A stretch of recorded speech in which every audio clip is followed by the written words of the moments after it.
우리가 살아있는 신앙인으로서 하나님의 진정한 축복을 받으려고 하면 그 신앙이 정말 초대교회 성도들처럼 뜨거워야 합니다.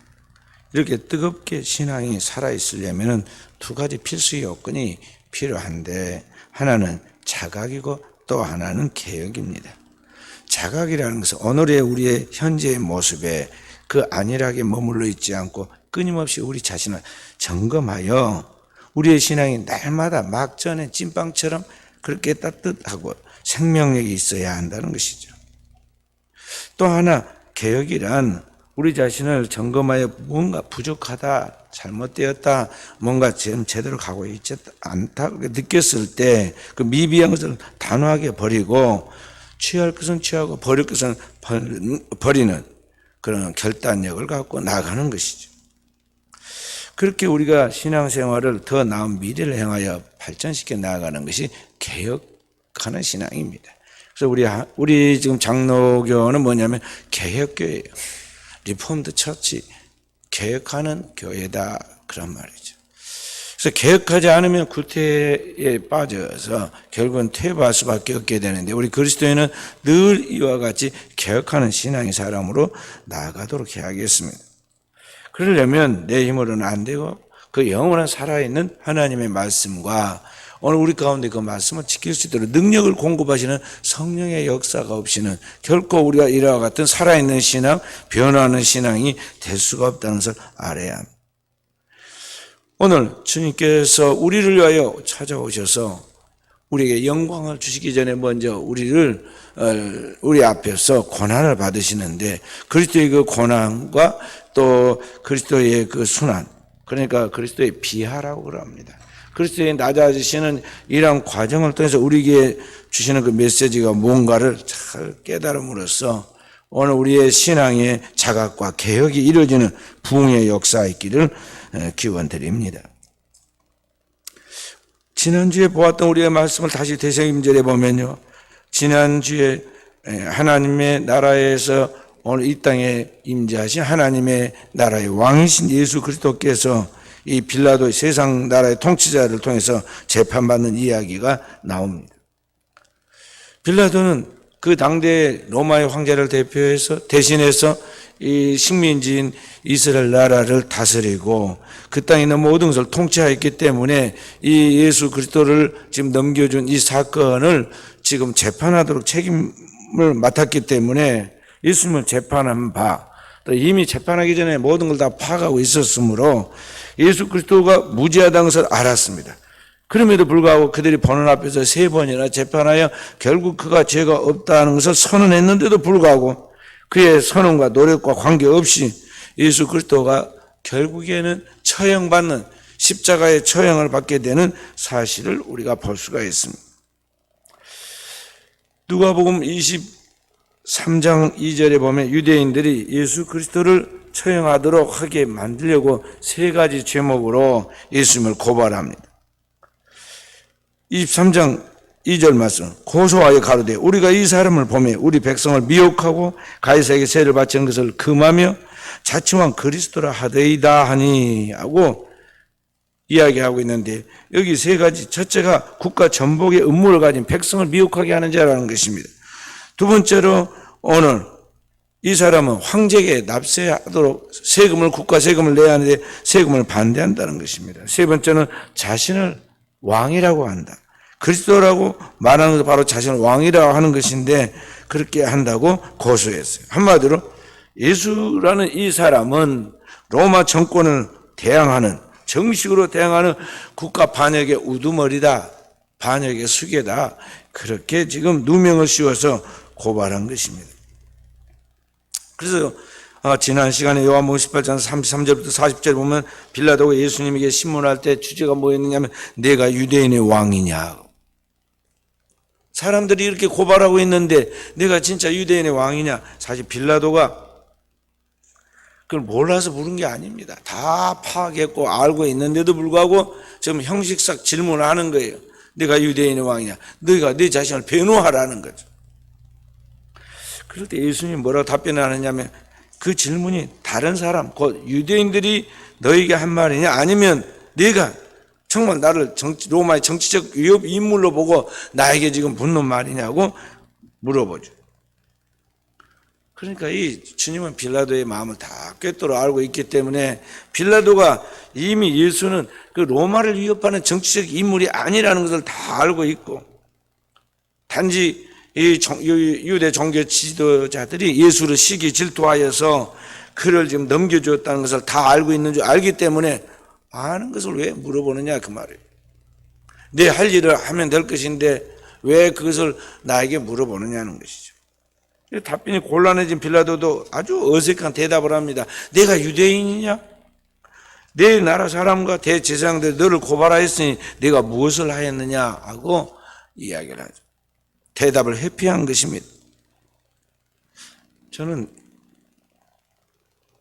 내 나라와 내 백성들이 내게 지금 이렇게 말했으니까, 너를 넘겨줬으니까 내가 뭘 하였느냐고 이 빌라도가 물었을 때 예수님이 마음이 참 아팠을 것이 생각이 들어요. 왜냐하면 예수님이 유대인의 왕이에요. 믿는 자의 왕이다 이 말이에요. 그 믿는 자의 왕이 그 백성들이 그가 선택하고 훈련하고 그 왕을 준비하도록 세상 제사장 나라로 세웠던 바로 이 백성들에게 자기 땅에 왔는데, 자기 백성이 예수님을 지금 영접지 않고 그를 이방인의 손에다 넘겨줬고, 이방인의 그 통치자가 네 나라에 네 백성들이 너를 넘겨주었으니 하고 말을 하니까 얼마나 입장이 곤란해지고 마음이 괴로웠겠느냐 하는 것이죠. 그래서 예수님께서는 빌라도에게 예수께서 오신 것이 로마의 정치적 반란에 대한 그런 것이 아니라는 것, 그래서 네가 전혀 두려움을 가질 필요가 없다는 것을 설명하시려고 내 나라는 이 세상에 속한 것이 아니다 고 말씀하죠. 다시 말해서 이 세상에 속하지 않는다는 것은 하늘로부터 왔다는 것이죠.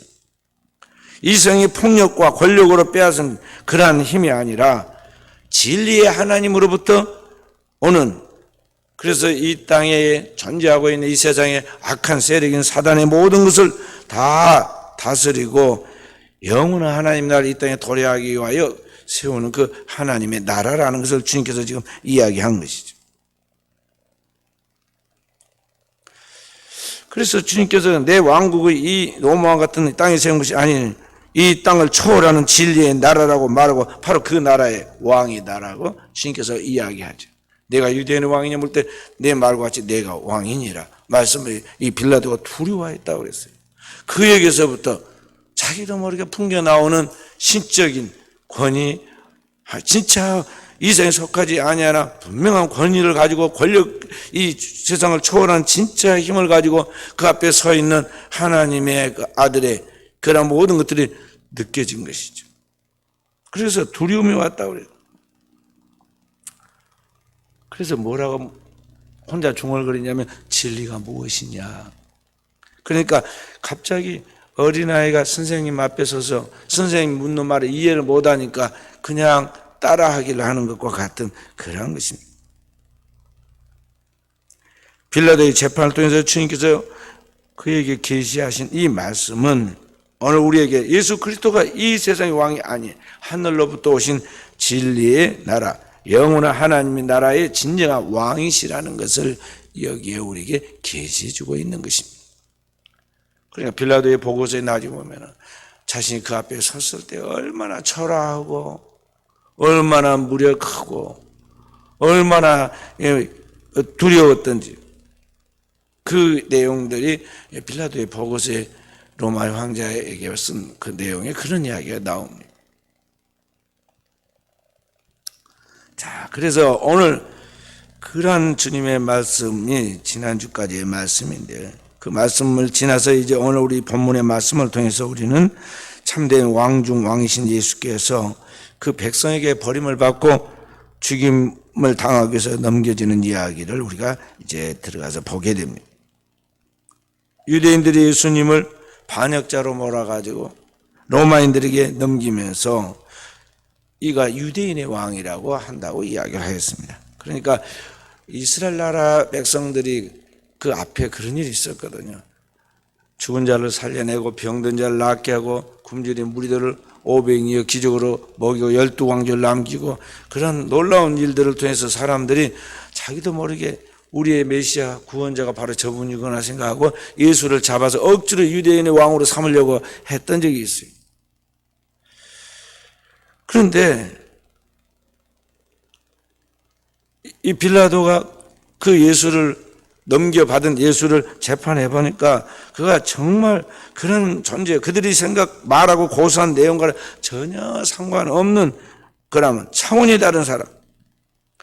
그래 그가 수많은 사람을 보고 다스리고 전쟁을 누비면서 만나보았는데 이 사람처럼 생각이 정말 차원이 높고 또 순수하고 고상하고 순결한 그런 것들을 온몸으로 인격으로 이게 풍겨 나오는 거기서부터 유대인의 왕이라고 대답할 때 거기서 흘러나오는 신적인 그러한 그 권위가 그를 압도하였는데 정말 그가 이해하기는 진짜 이 세상에 사람 같은 사람 순수한 인간이 있다면 바로 이분이라고 그렇게 인식이 되었어요.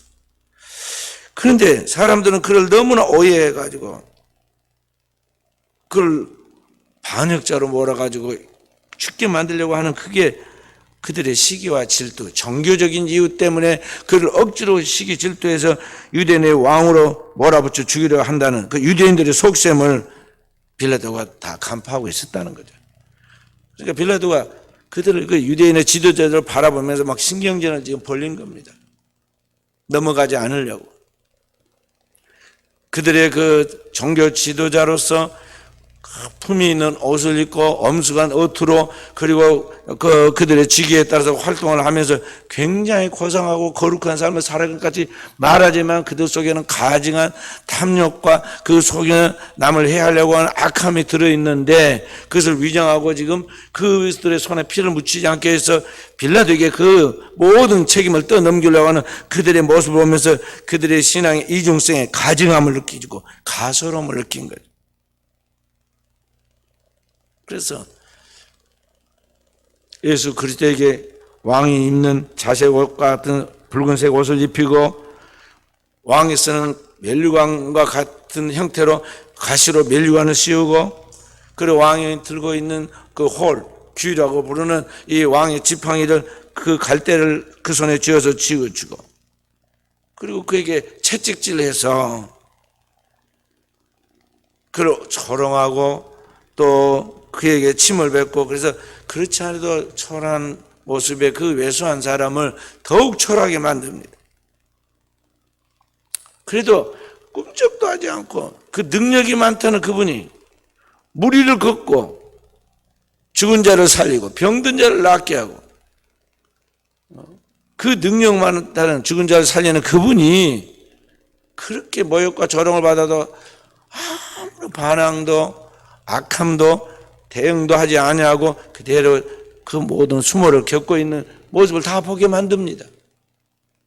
그래도 가만히 있는 그분이야말로 어떻게 보면 바보 천치같이 보이지만은 진짜 고상하고 고귀한 하늘로부터 오신 분, 이 세상에 가장 순수하고 순결한 사람이 있다면 바로 이 사람 아니냐 하고 그들에게 지금 보여주는 거예요. 그래서 그 당대의 라틴어로 에케 호모, 이 사람을 보라, 이 사람을 보라. 이 사람이 진짜 로마를 대항해서 권력을 일으켜가지고 로마를 전복시킬 진짜 유대인의 왕이 맞느냐? 양심 있으면 생각하고 제발 정신 차리고 똑바로 생각하고 나아가라. 엊그제까지만 해도 너희들이 그의 그 모든 복음의 말씀, 그의 사랑의 희생, 그런 것을 통해서 여러분들이 받은 그 모든 병든 자가 치유만 받고 죽은 자가 살아나는 과정을 통해서 우리의 진정한 메시아라고 불렀던 그분인데 그분이 지금 이렇게까지 낮췄는데 더 이상 어떻게 하라는 거냐? 진짜 죽이라는 거냐? 죽여야겠느냐? 이 사람을 봐라 하고 지금 설득하고 있는 거예요. 제발 인간이라면 너희들도 이걸 보고 좀 느끼라는 거죠. 그 안에 정말 내가 느꼈던 인간적이면서도 신적인 뭔가가 있어서 갑자기 내가 두려움을 느꼈는데 너희들도 제발 그런 것을 좀 느껴라. 그래서 너희들 양심의 찔림을 받고 이 악한 일을 중단해야 한다고 지금 이방인 빌라도가 그들에게 지금 권면하는 거예요. 그가 할 수 있는 최대한 지략을 다 동원해가지고 권면해. 근데 결국 그게 통하지 않고 빌라도의 그 모든 노력과 계획이 통하지 않고 결국에는 예수 십자가에 못 박도록 넘겨주고 말죠. 왜 그랬을까요? 왜 넘겨주고 말았을까요? 세상에 있는 힘과 권력, 인간의 지혜와 지식과 노력을 다해도 안 되고 어떻게 넘어갔을까요? 우리는 이렇게 생각해요. 그 시대 사람들 참 너무한다. 내가 만약에 그 시대에 살았더라면 우리 예수님을 당장 보호하고 변호하고 이렇게 자유롭게 풀어드리고 살려드렸을 것인데 어찌 그 시대 사람들은 다 그 모양인가 그렇게 말할 수가 있어요. 그리고 그 일에 이용당한 빌라도에 대해서 참으로 미련한 사람이다. 어찌 그렇게 했는가 하고 그렇게 우리가 그를 비난할 수가 있어요. 그 왜 넘어갔을까요? 왜 이게 안 통할까요? 여기 믿지 않는 사람들이 또 신앙이 얕은 사람은 알 수 없는 깊은 진리가 들어있어요. 그건 뭐냐면요. 이 인간의 구원과 영생에 대한 문제, 죽고 사는 문제에 있어서 이 세계의 문제는 땅에 속한 게 아니에요. 이것은 영적인 거예요. 더 나아가서 이것은 사람과의 싸움이 아니에요. 거기에 둘러서 있는 거기에 대제사장과 바리새인들과 서기관들과 율법사들과 장로와 유대인들이 다 한 통속이 되어가지고 예수를 죽게 만들었는데 그들 속에서 역사하고 있는 그들 곁에서 격동하고 있는 또 다른 어떤 영적인 실체가 있었다는 거예요. 그게 뭐냐면 공중의 권세 잡은 원수 마귀가 지금 가룟 유다의 마음속에만 들어가 있는 것이 아니라 그 공동체 속에 다 들어가서 지금 역사하고 격동하고 있었던 거예요. 에베소 6장 12절에는 우리의 싸움은 혈과 육에 대한 것이 아니요 악한 영과 공중의 권세 잡은 자들과 이상 주관 자들과의 싸움이라고 그랬어요. 이런 영적 싸움에 지금 결국 그 영적인 싸움에서 이길 수 있는 능력을 소유하지 못한 성령의 검을 소유하지 못한 빌라도가 땅에서 놓아줄 권세도 풀어줄 권세가 그동안 있었지만 결국 그 가장 연약하게 보이는 사람 같은 사람인 예수를 풀어놓지 못하고 살려주지 못하고 공의롭게 해결하지 못하고 물러서 버린 거예요. 자, 인간의 악한 사단이 그 속에 들어가서 역사하고 있는 그 강교함을 못 이긴 거예요. 평상시에 총독 빌라도 그러면요 다 그 앞에서 조심한 것 같고 고개 숙이고 아주 예의를 갖추니까 괜찮은 줄 알았어요. 그런데 막상 이 영적 대결에 들어가니까 빌라도는 아무 힘이 없었어요. 그들의 강교한 그 지혜가 그들의 강교한 그런 모략이 여기 빌라도를 압도해 버린 거예요. 뭐라고 했느냐? 빌라도를 만약 이 사람을 풀어주면 당신도 똑같은 반역자다. 왜냐 이 사람이 유대인의 왕이라고 하면서 이 나라를 전복시키려고 하는데 당신이 이 사람을 놓으면 당신은 가이사 황제의 충신이 아니다. 자기를 왕으로 하는 자를 풀어주고 한편이 되었으니까 당신은 반역자다. 그렇게 함으로 여기 빌라도의 마음을 그의 아킬레스건이 그 왕 앞에 충성해야 하고 그 충성을 의심받게 하는 것은 그에게 목숨을 잃어버리는 무서운 일인데 그것을 가지고 위협을 한 거예요. 그래서 결국에는 빌라도 그 한마디에 꼬꾸라진 거예요. 바라바를 놓아라고 그래요. 당신이 만약에 바라바를 놓아주지 않고 예수를 놓아주면 당신은 가이사 충신이 아니다. 고발하겠다는 거예요. 그래서 빌라도는 자신이 살기 위하여 예수를 옹호하고 변호하는 자기의 위치, 그 공의를 포기하고 결국에는 알면서도 죄를 짓습니다. 그를 유대인들에게 넘겨주죠. 그러면서도 마음이 너무 괴로우니까 말이죠. 또 한 번 데리고 나옵니다. 이미 넘겨줬으면서 나와서 다시 한번 예수를 이끌고 나와서 말하기를 보라 너희 왕이로다. Behold your king. 14절. 여기 진정한 유대인의 참 왕을 보라는 거죠. 그런데 유대인들은 한 번 그 마음에 격동되니까 포기하지 않고 계속 될 때까지 예수를 십자가에 못 박으라고 외치죠. 로마의 황제 가이사 외에는 우리에게 왕이 없나이다. 15절 말씀. 얼마나 강교하고 간악하고 비겁한 이야기입니까? 왜냐하면 유대인들은 민족주의자들이 그 이전에 알렉산더 대왕에 의해서 그리스의 통치를 받던 나라였는데 이 이스라엘이 나중에는 로마의 수중에 떨어져서 그 로마의 식민지 그 나라가 되었어요. 그렇기 때문에 그들의 고유한 종교, 문화, 모든 전통을 다 잃어버리게 된 그 이 로마를 원수처럼 생각하고 그들의 지배를 싫어했어요. 그런데 갑자기 이들이 충성심이 발동을 해가지고 가이사 외에는 우리에게 왕이 없다고 목소리를 높이고, 만약 이 사람을 놓아주면 당신은 가이사의 충신이 아니다. 그리고 바라바를 놓아주고 어떻게 고함을 지르든지 그 소리가 이긴지라 결국에는 빌라도가 그 소리에 압도되어 가지고 넘어갑니다. 그러니까 진짜 영적인 사람은요, 막 이런 소란이 일어나서 순간 위협을 당하고 이 빌라도처럼 압박감과 위협을 느낄 수도 있어요. 사람인지라. 그렇지만 진짜 영적인 사람은 그 내용을 간파를 합니다. 여기에 지금 원수 마귀가 역사를 하고 있구나, 충동하고 있구나, 격동을 딱 압니다. 그래서 딱 분별하죠. 여기에 넘어가면 안 된다. 중심을 탁 가지고 하나님 앞에 기도하면서 바위에 서 있는 것까지 딱 서서 흔들리지 않죠. 그리고 그 영원한 하나님을 바라보고 그 영원한 하나님의 말씀을 의지하고 그 주님께 기도하면서 그 과정을 넘어갑니다. 통과해요. 지나놓고 뭐 아무것도 아닌데, 이 폭동이 일어날 것 같이 보이지만 사실 이거 지나놓고 보면 아무것도 아닌데 그 순간에 그런 영성과 영적인 분별력과 영적인 능력이 없으니까 빌라도가 순간 넘어간 거예요. 두고두고 그걸 후회해요.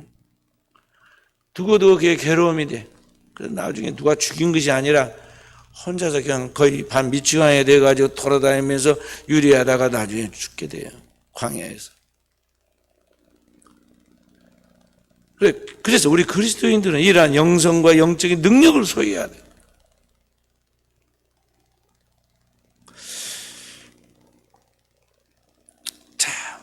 만왕의 왕이신 예수 그리스도를 버리고 가이사를 왕으로 선택하는 무리들이 여기 유대인들뿐만이 아닙니다.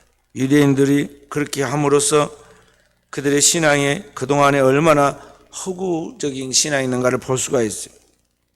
예수님을 따르면서 그들의 병을 고쳐주고 죽은 자를 살려내고 천국 복음을 듣고 꿀보다 더 달게 여기고 오병이의 기적을 통해 그들의 굶주림을 해결받을 때 감격하여 예수를 억지로 잡아서 우리의 왕이라고, 왕이 되어달라고 그렇게 했던 사람들이 오늘날에는 그 나라에서 일생 동안 죄만 짓고 결국에 흉악범으로 사형 선고를 받은 그 바라바를 놓아줄지언정 예수를 놓지 말아라, 예수를 죽이라고 그렇게 주장하고 그것을 허락되게 하려고 우리에게는 가이사 외에는 황제가 없다고, 왕이 없다고 그렇게, 사실은 마음은 그것이 아니었는데도 불구하고 그렇게 말하면서 억지를 부린 걸 보게 돼요. 그러니까 오늘 유대인들의 신앙이라는 게 지금 여기서 딱 드러났어요. 주님의 십자가 앞에서 그들의 거짓이 드러났다는 거죠. 그동안에 그들은 거룩하신 하나님이라고 그러고 아주 입는 옷까지 아주 거룩한 성구를 써가지고 목소리, 태도, 경건함 같이 그렇게 말하고 늘 주여 주여 했지만은 실제로 그 십자가 앞에 섰을 때 그들은 그들의 죄악된 본성을 드러내고 말았다는 거죠.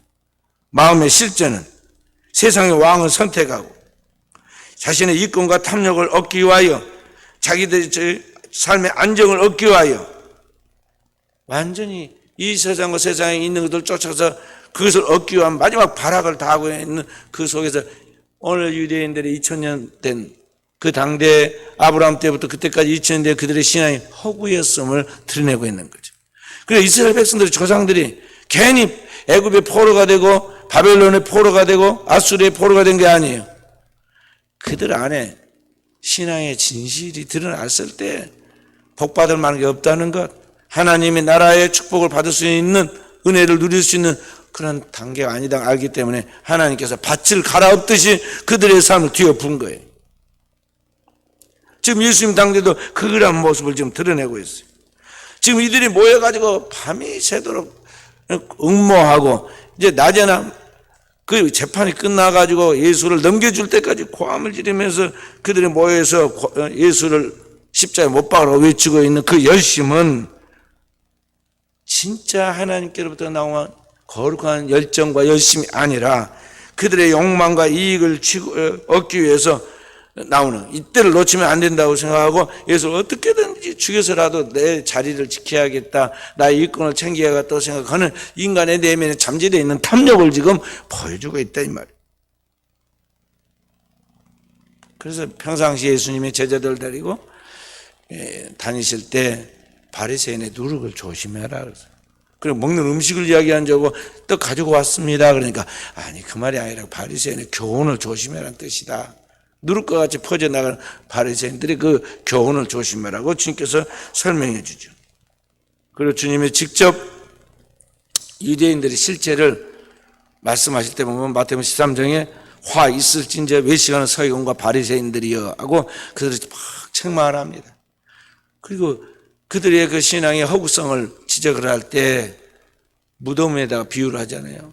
잘 발라서 겉으로는 웅장하고 소품이 있어 보이는 그런 건물 같은 그 무덤이 사실은 그 안에 들어가면 아무런 가치도 없는 죽어서 냄새나고 악취와 함께 거기 벌레가 있고 죽은 생명 없는 송장 그 뼈다귀만 거기 가득한 그 무덤과 같이 겉으로는 살아있는 것 같지만 실상 죽어있는 너희들의 실제 회칠한 무덤 같은 송장 신앙을 보라는 거죠.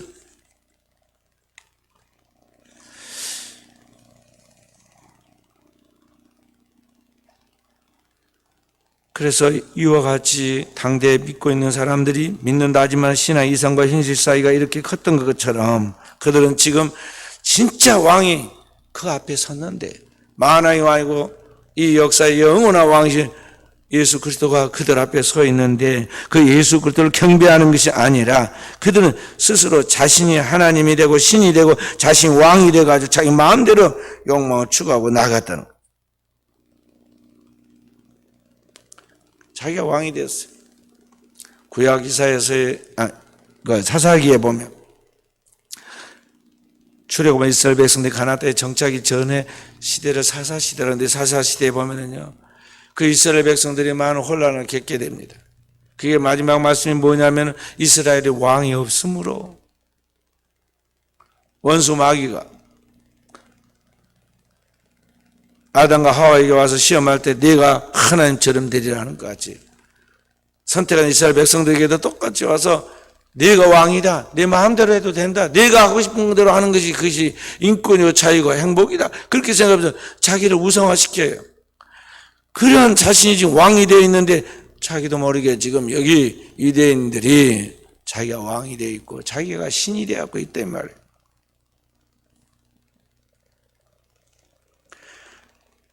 그리고 빌라도에게도 역시 우리의 왕은 가이사님입니다 하고 하면서 그렇게 말한 것은 뭐냐면은 진짜 가이사를 왕으로 믿고 숭배해서가 아니라 그들이 왕으로서 누려야 할 그 지위와 그들의 영광을 얻기 위하여 이 가이사 로마의 당대 황제까지 이용하겠다는 것. 그런데 거기에 빌라도도 넘어가죠. 빌라도가 그동안 교양과 도덕과 수양을 통해서 쌓아놨던 모든 것도 허구라는 게 드러났어요. 왜냐하면 알면서도 죄를 지어요.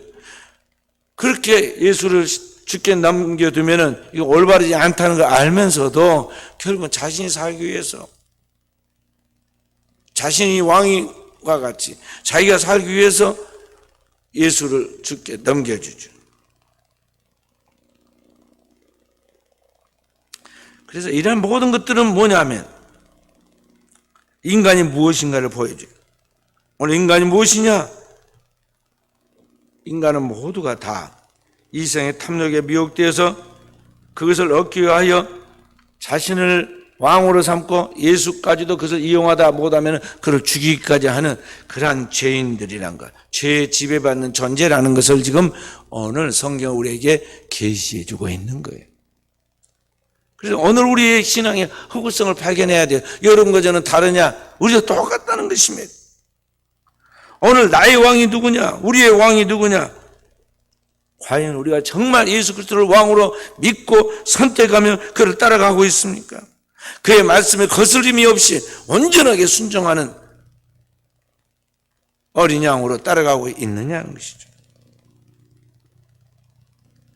왕이신 그 주님, 그 주의 말씀을 경외하면서 그 말씀을 나의 삶의 원리로 받아들이고 그 말씀에 예하고 아니람이 없는 어린애같이 순수함과 순결함으로 순종하며 따라가고 있느냐는 것이죠. 그렇지 않고 내 고집대로, 내 생각대로, 내 기분대로 나의 일과 내 생활과 나의 모든 것들이 우선순위가 돼가지고 내가 하고 싶은 대로 한다면 입술로는 하나님을 믿는 같이 주님이라고 말하지만 실제는 그렇게 살고 있지 못하는 또 다른 불의의 사람이라는 것을 우리가 알아야 돼요. 슬프게도 우리 역시 예수를 버리고 가이사를 선택한 이스라엘과 똑같은 이방인 빌라도와 똑같은 자들이라는 것이죠.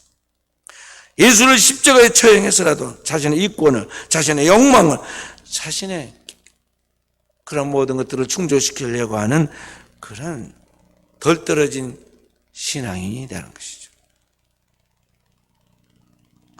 오늘 우리가 하나님을 믿는다고 하면서도 내가 신이 되어가지고 아무에게도 굴복하고 싶지 않아요. 그리스도마저도 깔아뭉개고 그렇게 해서 내가 서고 내가 살아야 내 자존심이 만족하는 그런 사람이라는 거죠. 그러니까 신앙이 사실 진짜 하나님을 알고 하나님을 경외하여서 두렵고 떨리면 하나님을 믿는 것이 아니라 나를 위하여 하나님을 믿는 그런 신앙이 되고 있다는 거죠. 그걸 뭐라고 그래요? 그것을 인본주의 신앙, 기복주의 신앙, 세속적인 신앙이라고 그러잖아요. 남들이 그렇게 믿는다고 우리가 말하면서 실제 우리가 그렇게 살고 있지 않는데 우리는 우리 자신을 성찰해야 한다는 것입니다.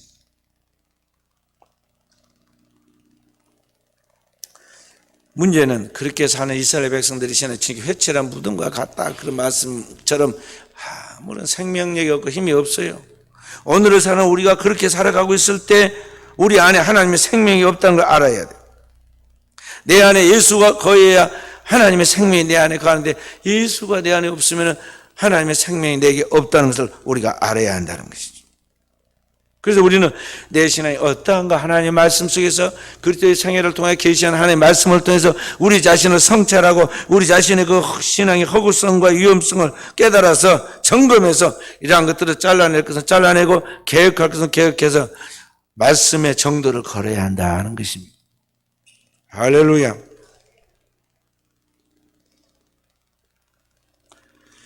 그래서 오늘 우리는 우리를 위하여 자기를 낮추고 비하시킨 우리 예수님의 그 십자가의 사건을 보면서 오늘 우리 자신이 정말 이 세상에 오신 참 왕이신 주님 앞에 어떻게 반응해야 하는가 하는 것을 우리가 깊이 성찰해야겠습니다. 우리 주님의 십자가 앞에서 우리는 인간적인 감상으로 하나님을 믿어서는 안 돼요.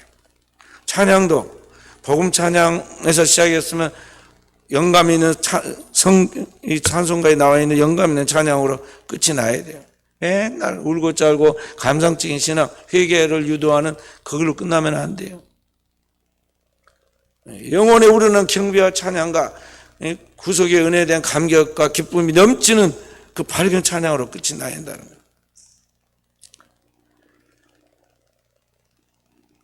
예수님이 내가 누구냐고 물었을 때 베드로가 주는 그리스도시요 살아계신 하나님의 아들이십니다 하고 주님께 고백하죠. 그리고 주님이 그를 칭찬하고 하나님의 성령에 의해서 그 주님이 누군가를 알게 된 그 베드로에게 축복하십니다. 반석 위에 세워주겠다.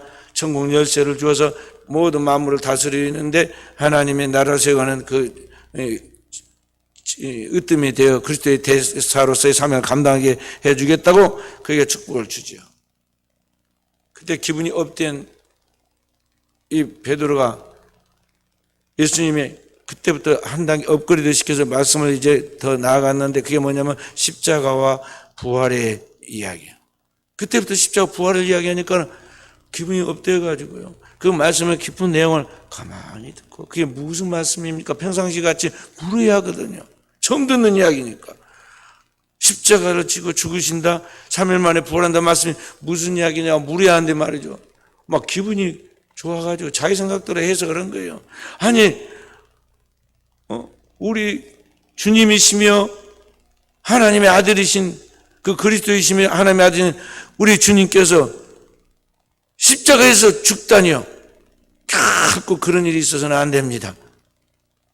제가 지켜드리겠습니다. 굉장히 의리 있고 인격적이고 남자로서 신 있는 같이 보이잖아요. 그런데 그 순간 예수님께서 속지 않은 거, 인간의 감정에, 인간의 그 세속적인 동정에 속지 않은 거, 사탄아 물러가. 내가 하나님의 일을 생각지 않고 사람의 일을 생각하는도다 하고 베드로에게 붙어서 그를 흔들고 있는 생각을, 인간적 생각을 주님께서 몰아내시죠. 사탄아 물러가라. 영적으로 얼마나 주님이 예민해가지고 금방 분별하는 걸 알아야 돼요. 그래서 제가 우리 성도들에게 지금 자기에게 별로 우호적이지도 않고 자기가 깊은 내면에 자기를 지지하고 동지도 아니면서 A로 그냥 좋은 관계를 유지하여서 기분 좋게 하려고 예쁘다 뭐 좋다고 그렇게 이야기하면은 감사합니다 그리고 속아 넘어갈까 싶은데 그러지 말라고 그랬잖아요. 뭐라고 그러라고 그랬어요? 물리쳐야 돼. 속으로 확 물리쳐. 그 말을 달콤하게 받아들이면 안 돼. 진짜 친구는 나를 생각하는 사람이야. 뒤에서 나를 보호해주고 방어해주고 나를 위하여 목숨을 거는 사람이에요. 앞에서는 친구는요 가만히 지켜볼 뿐이에요. 함께 해줄 뿐이에요. 그리고 때때로는 빤듯하게 가지 않으면 따끔하게 친구니까 말해주는 거죠. 남은 말 안 해줘. 남은 말 안 해. 원수 살까 싶어가지고. 그렇게 세상적인 방식으로 살지 말라는 거죠. 자, 예수님 앞에 그렇게 달콤한 이야기를 하니까 예수님이 그를 쫓아내죠. 그리고 주님 뭐라 말씀하냐? 아버지께서 내게 주시는 잔을 내가 마시지 않겠느냐? 십자가에 쓴 잔. 그것을 꼭 마셔야 한다면 내가 마시겠다는 거죠.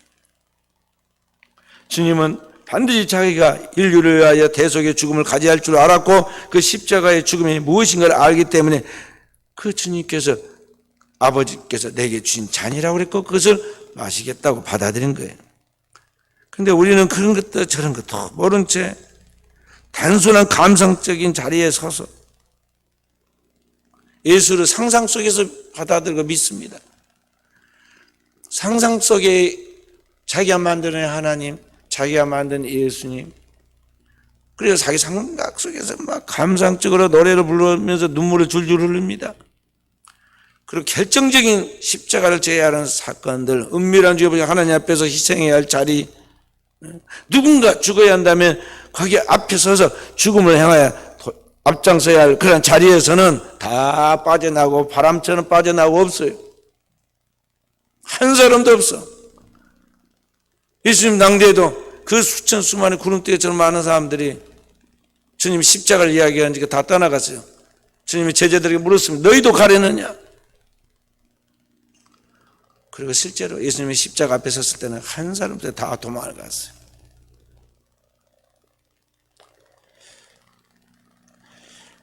자, 그래서 오늘 우리는 그러한 죄인된 존재라서 우리 자신을 인식하고 그래서 거기서부터 진정한 회개가 있어야 돼요.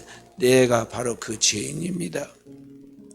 그런데 놀라운 것은 바로 그 죄인된 나를 위하여 세상을 선택하고 가이사를 선택하고 물질을 선택하고 육신을 선택하고 정욕을 선택하고 내 자신이 우상이 되고 신이 되고 왕이 되어서 살아가고 있는 그 보잘것없는 어리석은 나를 끝까지 포기하지 않고 버리지 않고 찾아오셔서 나의 십자가를 대신 져주시고 나를 대신해 십자가에서 희생하는 그 예수 그리스도께서 십자가의 피로 나를 구속하고 내 안에 하나님의 생명을 불어넣어서 부활시켜서 나를 영원한 하나님의 나라에 나아가도록 끝까지 갈 수 있도록 목자장이 되어 나를 이끄시는 그 하나님, 그 주님의 사랑, 아가페의 사랑을 오늘 우리가 알게 될 때 오늘 우리가 그 주님 앞에서 순종하지 않을 수 없고 찬양하지 않을 수 없고 감사하면서 주님이 가진 그 길을 십자가의 길까지도 순교의 자리에까지도 나갈 수 있는 종들이 되는 것입니다. 그래서 진정한 그리스도의 신앙은요, 항상 주님 앞에서 주님이 옳습니다, 당신이 하시는 모든 건 다 잘하시는 것입니다, 그렇게 말하면서 우리 자신을 쳐서 복종시켜서 항복하는 신앙이에요. 항복하는 신앙. 그리고 우리의 삶을 통해서 그리스도를 증거하고 그리스도를 위하여 오늘 우리 자신을 하나님 앞에서 항상 쳐서 복종시켜서 하나님의 자녀다운 삶으로 개혁시켜 나아가는 삶이에요. 하나님 앞에 응답적인 그리스도인의 신앙적 삶이다 하는 것을 알고 오늘도 이런 신앙의 삶에서 승리하는 깨어있는 우리 종들 되어지기를 주님의 이름으로 축원드립니다.